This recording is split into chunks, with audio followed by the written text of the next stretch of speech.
తెలంగాణ రాష్ట్రంలోని ఉమ్మడి మహబూబ్నగర్ జిల్లా, నల్గొండ జిల్లాలకు సాగునీరు అందించేందుకు ప్రారంభించినటువంటి ఎస్ఎల్బీసీ టన్నల్లో ఘోర ప్రమాదం చోటు చేసుకుంది. నిన్నటి రోజున ఉదయం షిఫ్ట్లో ఆ టన్నల్ తవ్వకాలు చేపట్టేందుకు వెళ్ళినటువంటి ఆ సమయంలో దాదాపు 9:30 నుంచి 10 గంటల సమయంలో ఒక్కసారిగా టన్నల్లో ఉన్నటువంటి సెగ్మెంట్లు కుప్పకూలడంతో అక్కడ ఉన్నటువంటి కార్మికులు ఆ టన్నల్లో చిక్కుకున్నటువంటి పరిస్థితి నెలకొంది. ఏదైతే నిన్నటి రోజున ఉదయం పనులు చేపట్టడానికి వెళ్ళిన సమయంలో దాదాపు 40 మంది కార్మికులు లోపలికి వెళ్ళారు. అయితే ఆ సమయంలో ఏదైతే ఆ టన్నల్ తవ్వకాలు చేపట్టేందుకు ప్రయోగించినటువంటి టన్నల్ బోరింగ్ మిషన్ ఏదైతే ఉందో ఆ బోరింగ్ మిషన్ వెనుక భాగంలో ఉన్నటువంటి 32 మంది కార్మికులు సురక్షితంగా బయటకు వచ్చారు. అయితే ఆ 32 మందిలో కొంతమంది స్వల్ప గాయాలతో బయటపడగా గాయపడిన వారిని వెంటనే హుటాహుటిన ఆసుపత్రికి తరలించి వారికి మెరుగైన వైద్య చికిత్సలు అందిస్తున్నారు. అయితే ఏదైతే ఆ ప్రమాద సమయంలో టన్నల్ కుప్పకూలిన సమయంలో బోరింగ్ ముందు భాగంలో ఉన్నటువంటి 8 మంది, అయితే ఆ 8 మందిలో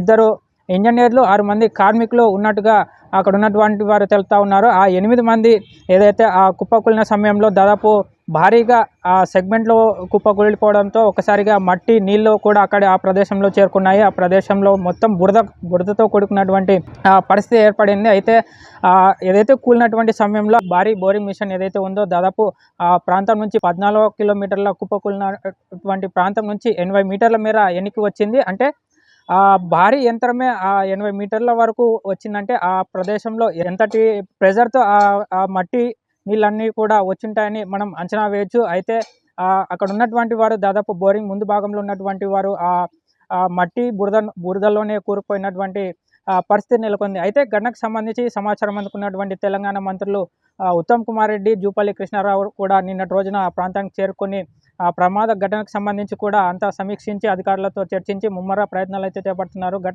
అక్కడ చిక్కుపోయిన వారిని బయటికి తీసుకొచ్చేందుకు. అయితే ఈ ఘటన ఏ విధంగా జరిగింది, ఎలా జరిగింది అన్న దానిపై ఇప్పటికే ఉత్తమ్ కుమార్ రెడ్డి, జూపల్లి కృష్ణారావు తెలంగాణ ముఖ్యమంత్రి సీఎం రేవంత్ రెడ్డికి వివరించారు. అయితే ఘటనకు సంబంధించి అక్కడే దాదాపు 4 రోజుల కిందటి నుంచే టన్నల్ పనులు చేపట్టారు. ఏదైతే ఎస్ఎల్బీసీ టన్నల్ తవ్వకాలు దాదాపు 14 కిలోమీటర్ల వద్ద ఈ ప్రమాదం చోటు చేసుకుంది. అయితే 4 రోజుల ముందు నుంచే కూడా అక్కడ స్వల్పంగా లీకేజ్లు ఏర్పడ్డాయి. అయితే నీళ్లు లీక్ అవ్వడం చిన్నగా ఉన్నప్పటికీ అక్కడ పనులు చేపట్టేందుకు కార్మికులు వెళ్ళారు. ఆ సమయంలో ఒకసారిగా పైన ఉన్నటువంటి సెగ్మెంట్లు దాదాపు 3 సెగ్మెంట్లు ఒక్కొక్కటి 3 మీటర్ల మేర ఉన్నటువంటి 3 సెగ్మెంట్లు కూడా ఒకసారిగా కుప్పకూలడంతో భారీగా అక్కడ నీళ్లు బురద మట్టి అంతా కూడా చేరుకున్నాయి. ఈ ప్రమాదం లీకేజ్ వల్ల ఏర్పడిందని చెప్పి ఇప్పటికే తెలంగాణ మంత్రులు వివరించారు. అయితే ఈ ఘటనకు సంబంధించి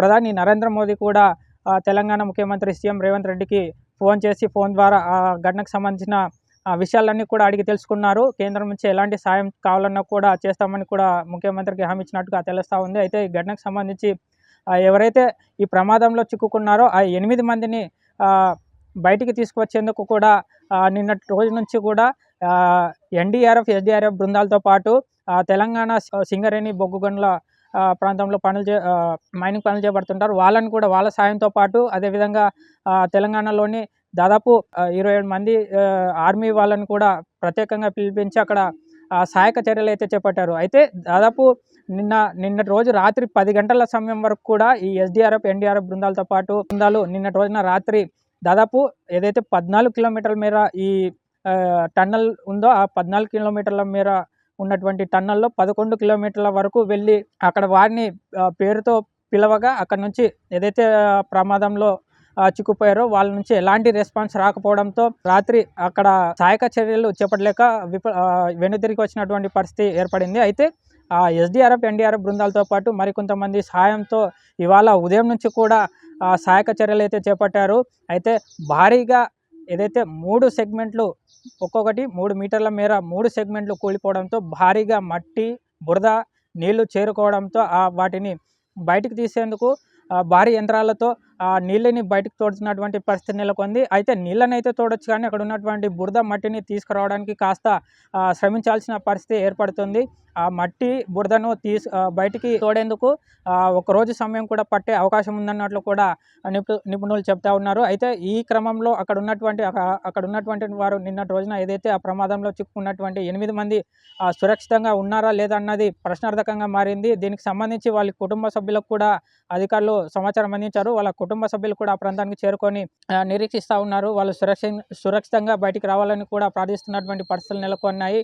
ఏదైతే నిన్న రోజున 32 మంది సురక్షితంగా బయటకు వచ్చారో వారు కూడా ఆ ప్రాంతంలో ఉండి వారు క్షేమంగా బయటికి రావాలని కోరుకుంటూ ఆ ప్రాంతంలోనే ఉన్నటువంటి పరిస్థితి నెలకొంది. అయితే ఏదేమైనప్పటికీ నిన్నటి రోజున దాదాపు ఈ ప్రమాదం చోటు చేసుకున్న సమయంలో రాష్ట్రమంతా కూడా ఉత్కంఠ వాతావరణం నెలకొంది. ఎక్కడ వాళ్ళు చిక్కుకున్నారో ఆ ప్రాంతం నుంచి బయటికి తీసుకురావడానికి వెళ్ళేందుకు ఎన్డీఆర్ఎఫ్, ఎస్డీఆర్ఎఫ్ బృందాలతో పాటు తెలంగాణ సింగరేణి రిస్క్ టీం కూడా రంగంలోకి దిగింది. వారిని బయటికి తీసుకొచ్చేందుకు ముమ్మర ప్రయత్నాలు అయితే చేపట్టింది. అయితే ఇప్పుడు నిన్నటి రోజున ఏదైతే 10 గంటల వరకు తీవ్రంగా శ్రమించి వారిని బయటికి తీసుకువచ్చేందుకు ప్రయత్నించినప్పటికీ నిన్నటి రోజున సాధ్యం కాలేని పరిస్థితుల్లో మరికొంతమంది బృందాలతో ఏదైతే ఈ ఆర్మీ బృందంతో పాటు వారిని బయటికి తీసుకొచ్చేందుకు ఇవాళ ఉదయం నుంచి కూడా పనులు ప్రారంభించారు. ఏదైతే 14 కిలోమీటర్ల మేర ఉన్నటువంటి ఈ టన్నల్లో 11 కిలోమీటర్ వరకు వెళ్ళినటువంటి ఈ రిస్క్ టీం ఏదైతే ఉందో వారు ఇచ్చినటువంటి సమాచారం మేరకు ఇంకా ఎలాంటి ఆపరేషన్స్ చేయాలి, వారిని తీసుకొచ్చేందుకు ఆ టన్నల్లో ఎలాంటి పనులు చేపట్టాలి, అయితే ఒకవేళ వారిని తీసుకొచ్చే క్రమంలో మళ్ళీ ఏమైనా టన్నల్లో ఏదైనా మట్టి కానీ ఈ నీళ్లు లీకేజ్ అయ్యే అవకాశం ఉందా అన్న ఇవన్నీ క్వశ్చన్ మార్కు వాళ్ళంతా కూడా చర్చించి ఇవన్నీ కూడా ఏ విధంగా చేయాలి, సహాయక చర్యలు చేపట్టాలని ఆలోచన చేపట్టి ఇంకా మెరుగైన ప్రయత్నాలు చేపట్టేందుకు చర్యలు చేపట్టారు.